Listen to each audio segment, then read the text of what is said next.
Hey, welcome back to another episode of LeaderShipping. If you're listening to this show now, either you're a longtime listener or brand new, I'm willing to bet that your job revolves around parcel shipping or shipping operations to some degree. And if you don't work for an e-commerce company that's still fulfilling orders from a garage, I'm willing to bet that you don't consider your role to have a say in what we call brand strategy. And it might be time to rethink that. In a world where more purchases shift each year from in-store to online, for many companies, a package arriving on a customer's doorstep is the only physical interaction really that they have with that particular brand, which I think is so unique and specific to shipping.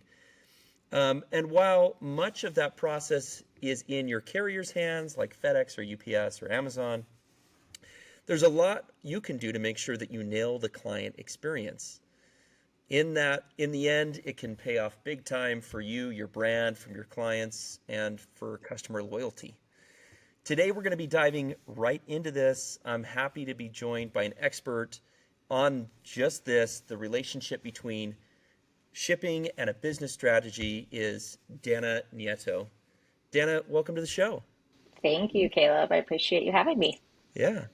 I'll give a little bit of background to who you are and why you're an expert in this space. If I miss anything, please feel free to fill in the gaps. But Danna serves as head of agency partnerships at a really cool company that I've been following called ShipperHQ, the leading shipping experience platform that I think is really unique in what ShipperHQ does, and that is they're hyper-focused on increasing sales by optimizing the shipping experience at the cart or time of checkout. Danna has over a decade in partnership and sales positions in a variety of companies where she's gained valuable experience in understanding the psyche of clients in a variety of industries. Danna, I think it's so cool what ShipperHQ is doing in terms of like solving some of the disconnect that Yeah. is found sometimes between shopping cart and shipping process. So my first question is, why should businesses consider a shipping strategy as a greater part of their overall brand strategy? Yeah. Yeah. I love this topic and I love this question. So my background in tech specifically was more in data personalization, MarTech space. So when I moved over to Shipper HQ a little over a year ago, really inundated myself with just shipping and logistics in general. What I understand it from a consumer standpoint of what I like to see, how I operate whenever I want something to show up on my doorstep, like you said. But from more of a logistics standpoint, I just had no clue, like what all goes into this process. So it's been really interesting for me to be able to touch base with so many merchants and so many agencies who are working on this with merchants to figure out what's the best strategy for them for shipping. And I think a lot of times, shipping can be the necessary thing you have to have. So do free shipping across the board, or do standard shipping only. Let's make this as easy as possible for the merchant. And I think sometimes that really hinders a lot of merchants because the net experience for the customer is just not great. Yeah. And it's the last touch point for a customer whenever right before they hit that purchase button is shipping. Like, what are the shipping options? When will this get to me? And I think it's just really, really important to add that in as a bullet point for our strategy of what are we really wanting to accomplish with our shipping. And I would bet that there is a significant cart abandonment rate when that shipping portion is not optimized. Like I just had a conversation over Father's Day. I was meeting with family, and I had asked where this product had come from, Yeah. and I actually loved it. But this individual went on to say that at time of shipping, at checkout, that the shipping cost was $45 and the product is tiny. Yeah. And it was one of those where I was like, well, why did you go through it? And this individual said that they were kicking themselves, that they had spent like $80 on a product and $45 on shipping the product. Mm-hmm. And I got to imagine that if that process is not refined, there's not a lot of people that are going to go through and actually hit the checkout button on that. Yeah. How important is it from like a cart abandonment rate to like absolutely nail the shipping experience here? Yeah, it's incredibly important. I'm sure you're like me, and a lot of listeners are probably similar to me, even if you don't love the thought of Amazon. If I'm on an e-commerce site and I'm going through and I'm looking for an item and I love this item, it's awesome. I get to the checkout and it's the shipping is just not ideal at all. I'm immediately Googling and saying, is this on Amazon? Because Yeah, I have yeah, Amazon Prime. I'll get it in 2 days, or at least I'll know exactly when I'll get it. yeah. I have more options. But honestly, Amazon has just ruined us a little bit as consumers to have these expectations. And I think merchants haven't quite caught on yet to the fact that they can also have that same experience in their cart and checkout. Now, they're not going to compete with Amazon, obviously. None of us are really competing with this monolith, right? Yeah. But you can mirror that process and you can mirror that experience with different tools that are out there right now, including ShipperHQ. And so we really want to help merchants keep those eyeballs and keep that consumer on their page and not jumping off to see if they can find it somewhere else. And you're right. I mean, we've seen studies with some of our customers where 20% cart abandonment decrease from just adding delivery date and time of Oh, saying wow. when estimated delivery date and time, this will get here on this day. Yeah. And that cart abandonment decreased significantly. And so it's absolutely an issue that I think more merchants need to kind of think about and look at, and store owners need to look at of this isn't just a means to an end. How can we actually optimize this and make it a great experience? Yes, and I think that the extension of the brand can't be overstated. Yep. Meaning, a lot of times brands have a feeling of like, okay, great, uh, the shipment has left my warehouse, my job is done. Yep. When in reality, that's like the beginning stages of the client's experience with your brand, Yeah. which is communication. When Yep. did that shipment actually get picked up? Tracking updates. When is it out for delivery? All of that stuff, and then let alone the carrier, who you select for, Mm-hmm. representation of your brand, whether it's FedEx or UPS, is actually the one handing the shipment or leaving it at the doorstep. If that experience is poor, or that shipment arrives damaged or late, or at the beginning of Ace Ventura when it is completely shredded and in pieces, Yep. and he's shaking it. That all of that comes back to not necessarily UPS's or FedEx's or Amazon's problem. That is your brand's problem. Yep. So I think there's some challenge associated to that, which is how do you communicate properly Yeah. when a shipment is in process and when it's actually left your warehouse? What's valuable there? Yeah. I mean, communication is absolutely, I think, the number one valuable thing that you need to be paying attention to with your customers. And you can over communicate. Don't get me wrong. I definitely get those marketing emails where Yeah, you're like, unsubscribe, please, is the like fourth I email get I've it. gotten today. I got it. But being able to be so transparent and so clear at every step of the consumer journey. And I think we do this. Like there's been so much optimization for customer experience through every single step of the user journey. And it's like for some reason the shipping piece can sometimes just be like, oh, we hopped over that. This is, you just get standard shipping, 7 to 10 days.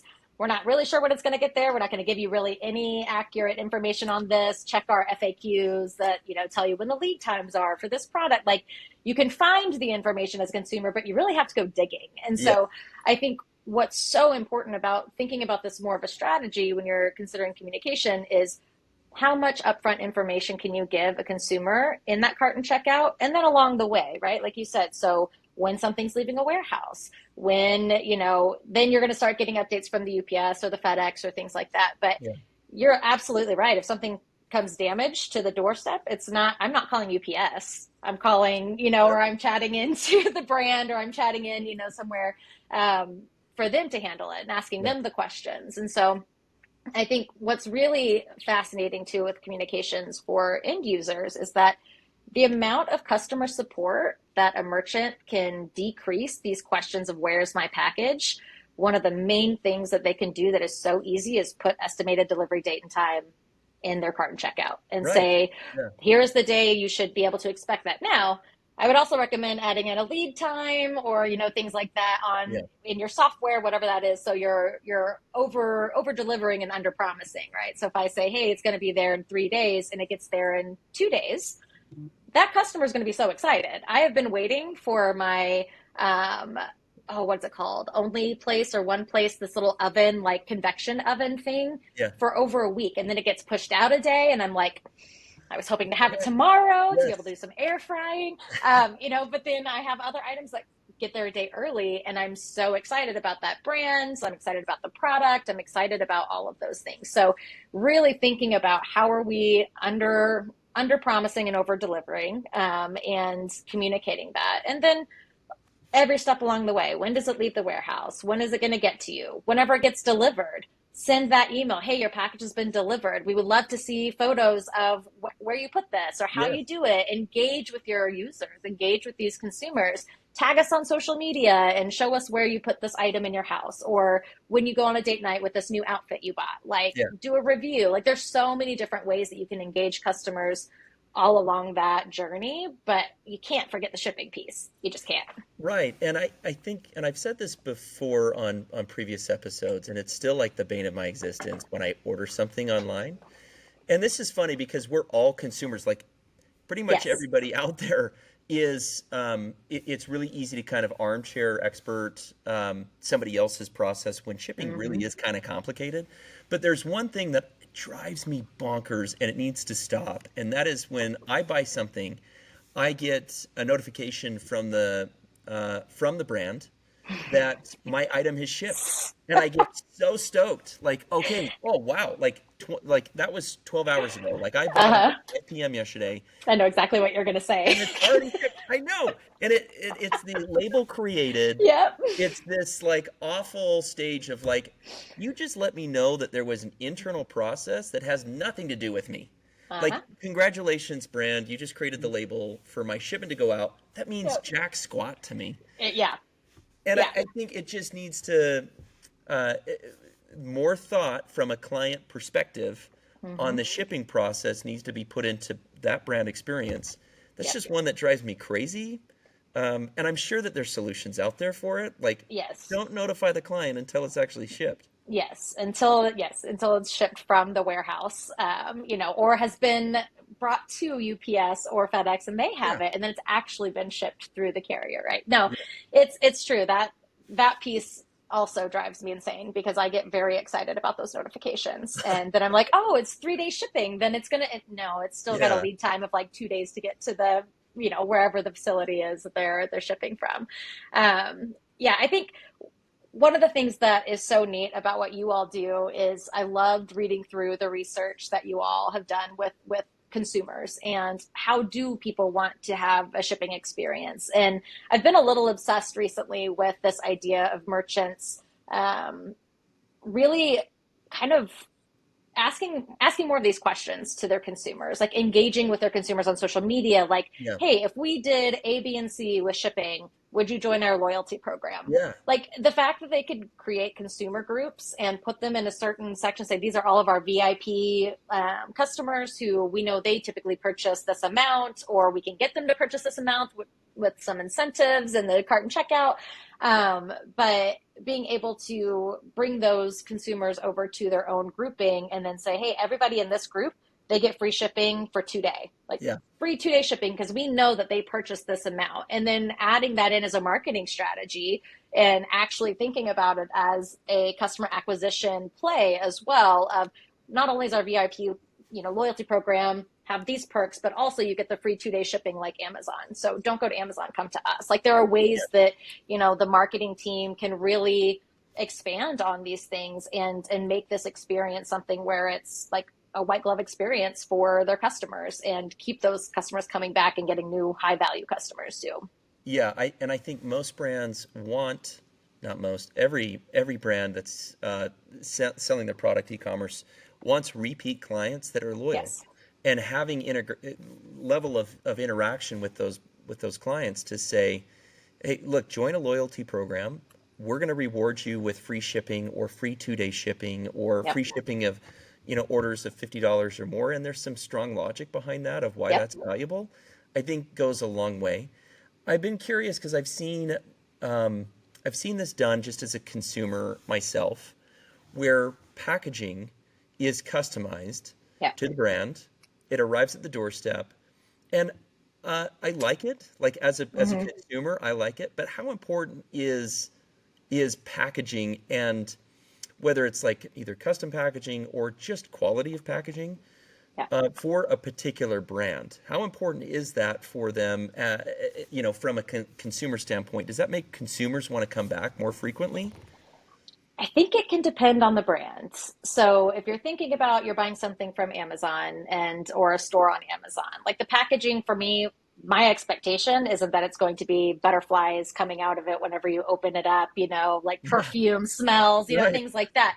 If I'm buying like a $3,000 watch, and it's getting delivered to my Yes. doorstep, absolutely, I am going to want that packaging to match what I'm purchasing. So I think for me, and I haven't done a ton of research around this, but watching unboxing videos, watching these ways that these merchants engage with their customers, I think you absolutely have to pay attention to it, and set the bar high whenever you want these repeat customers. And again, like VIP loyalty customers, like you can do this in ways where it's like, hey, we just send regular packaging to our first time customers maybe, or but the Mm, VIP, like here's another perk. Like for me, I'm regularly trying to think of strategy of who are your highest paying customers, how do you keep them coming back, how do you get them to get their other friends who are ones that are going to be buying a lot from yeah. you, how do you keep incentivizing this group and really like investing in them as a cohort,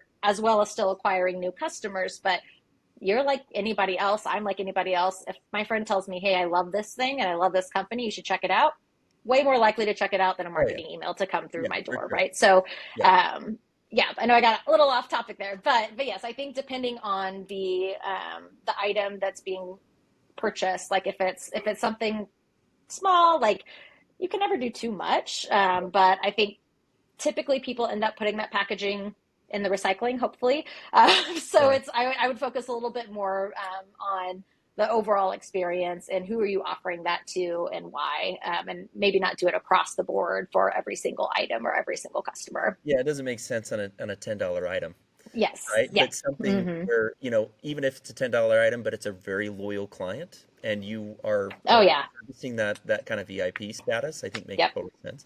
Yeah. And I'm curious on your side because I see this in my conversations with shippers all the time, which is like, hey, you have shipping logic today where it's like free shipping. Mm-hmm. Um, and like I often ask them, like, how did you come to that decision? And it's like, well, our competitors do it, so we have to Yep. do it too. And there's no logic really behind it. I'm curious, how can shippers, like brands, really find the sweet spot between, balancing speed and cost? Yep. Everybody wants free shipping, and I think some brands I've seen get into trouble where they're like, free shipping and 2 day anywhere in the United States because we're trying to compete with Amazon. To your Yeah. point earlier, you don't really want to compete with Amazon. You want to compete with the expectation Yep. of really strong delivery or consistent Mm-hmm. delivery, right? Yeah. So what do you typically see as kind of balancing that sweet spot? Yeah. I think one of the easiest things a merchant can do is, again, be communicative in the cart and checkout, right? So whenever I have those items in there, I put my address in, being able to say, okay, there are three options. You don't want to go overboard. You don't want to Yeah, do 20 options for shipping because then you're going to have, analysis paralysis, or like not be able to choose. Like there's so many options. I'm done with this. It's overwhelming. yeah. It's like But you do, international air freight and ocean and yeah. next day And by early what? AM, 8 a.m. in the morning. Yeah. Right. And I'm like, where's that easy free shipping that's going to take 20 days? Just give me that. Right. Yeah. So I think, yeah, I think there's, do 3 to 5 options in the cart and checkout of really three is probably the best sweet spot. And then give a recommended one that would probably cover most people. So if you want to do free shipping, excellent. Put free shipping on there and say, hey, this covers most people. Yes, it's 5 to 10 business days till it gets to you. Here's an estimated delivery date. So you have an understanding of when that is, or then do the expedited shipping underneath. Like, give some prompts to them, show, like, guide the customer. That's what they want as well. And you're doing this on the rest of your website. You are guiding a customer for everything. Like, here's a recommendation. Here's a recommendation. Like, do the same thing for shipping. Like, here, this is recommended. It covers most things. If you're one of those people that, need it tomorrow, hey, we're going to give you those options too. And here they are, and this is how much you're going to pay for it. So that's one way to look at it. Another way to look at it is, don't just give free shipping across the board for everybody for all things. Like, again, you can segment your customer base and offer free shipping, incentivize these customers to join a loyalty program or subscribe to your email list, or these other actions you want them to take to gain that free shipping.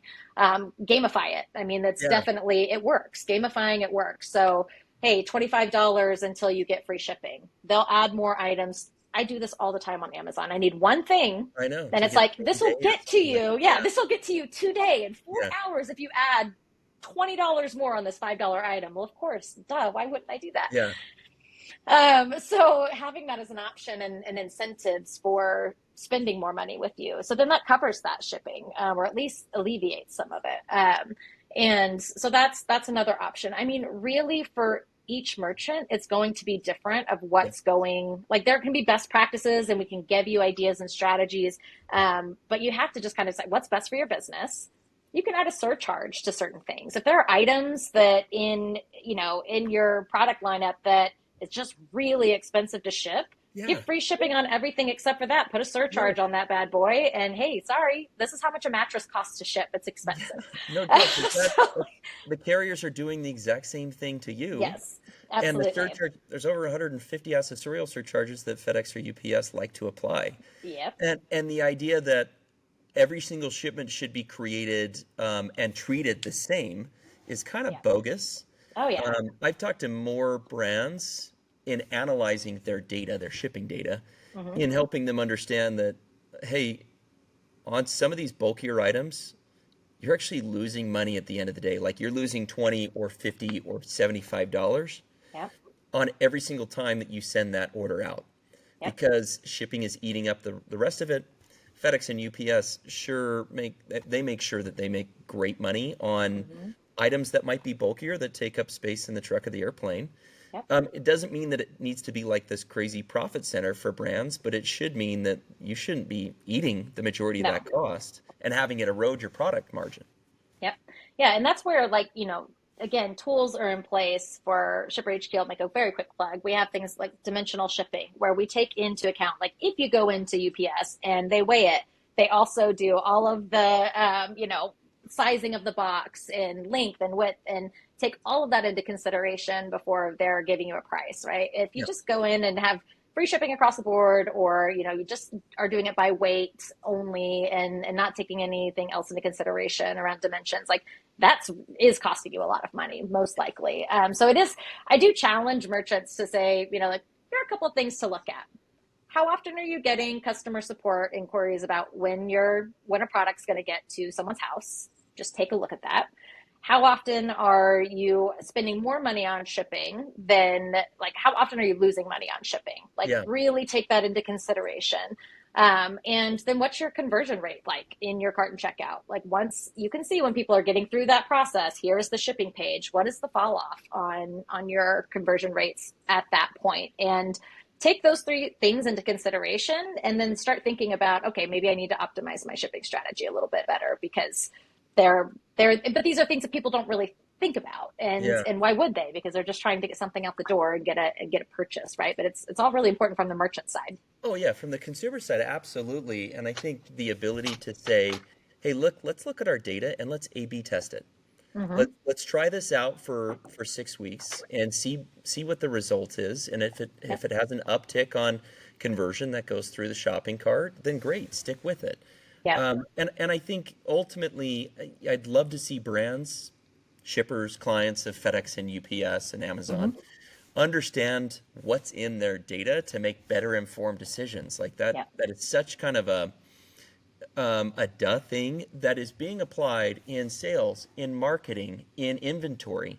everywhere else. Everywhere else in a Yep. business, it's not necessarily being applied in logistics and transportation, and it makes a world of difference. Mm-hmm. In fact, most e-commerce brands, especially, shipping is in their top four largest line items on their business, like Yep. biggest expenses. So if they can reduce cost or not have it be where they're losing money on it, huge win at the end of the Yeah. day. Yep. Totally agree. And one of you asked earlier, some of the ways that, getting this out there a little bit more. What can merchants do? One of the things I've been really trying to do too is with all the agency partners that I work with. Anytime I do an enablement session or lunch and learn or whatever, I ask the question of how do you all approach shipping with your clients? Like, what are the questions you're asking? What are what's the discovery like for you all? Because I think a lot of times, like, oh, it's not a complex shipping thing. Then let's just do this, easy way to do it. That's how we've done it with other merchants. And I've been challenging my agency partners, and they've been totally rising to the occasion. And a lot of them been doing this already that work with ShipperHQ, because this is what we focus on too. But of digging in a little bit more there, like not if it's just a complex shipping requirement, because that's an easy one to bring to Mhm. ShipperHQ, but you brought up earlier, or we kind of talked about like more specialty items or VIP customers. Like there are now options where you can choose a delivery date and time for something to be dropped off at your house. Yeah. There are options for you to be able to pick up something in store at a specific time. I mean, buy online, pick up in store is, I think, a marketing person's untapped like potential, because if you can get someone to come in to the store to pick something up, and then you have opportunity there to engage with them as a customer, as opposed to, like you said earlier, where their only experience with them is getting the product on their Yeah. doorstep. It's Yes. cheaper for the brand. Having it shipped to a location is way cheaper for the merchant. And it can allow them to have some sort of interaction with the customer and build that relationship so that customer wants to come back and wants to do more. So there's ways to do that with free shipping, and then everything else, delivery costs money. So I think there are just so many things that you can do and trying it out, A/B testing different Yeah. things, absolutely important to see. Again, like ask your customers, what do they want? Like survey some of your customers of like what would enhance our shipping experience with you all, and do some surveys and incentivize that engagement, different things like that, and to really help you just kind of define what would work for your company and for you as a merchant. Yeah, I love it. And I think not everything is uh, just because another brand has done something doesn't mean it's going to be a right fit for your brand. Yep. And processes and policies and shipping procedures. Customize it for your business. Customize it for your merchants, for your Yep. clients. Um, uh, this has been such a great conversation, honestly, and I think Yeah. anybody that's listening that is in e-commerce or is a consumer on that side, I think is going to take some really great value out of this. And I would say, look at the data. But if individuals want to be able to reach you directly and interact with you, uh, let our listeners know kind of the best ways in getting in touch with you. Yeah, I'm on LinkedIn. I'm on Twitter. I can also give you the handles of everything if you want to put it in show notes or whatever. Yeah. But I've also started a podcast with a good friend of mine, Caitlin Teed, who's also in shipping and logistics, called Ship Talking. So we have episodes that are coming out, and I know I came up with that clever I name. love it. I love it. Yeah. I So told you earlier, I love it. yeah, Yeah. we're in partnerships, we're in shipping and logistics, but it's really an e-commerce podcast of two friends who just wanted to hear about it from other people that were in the space that might not have the platform. So it's fun. It's not, yeah, go check it out if you want to.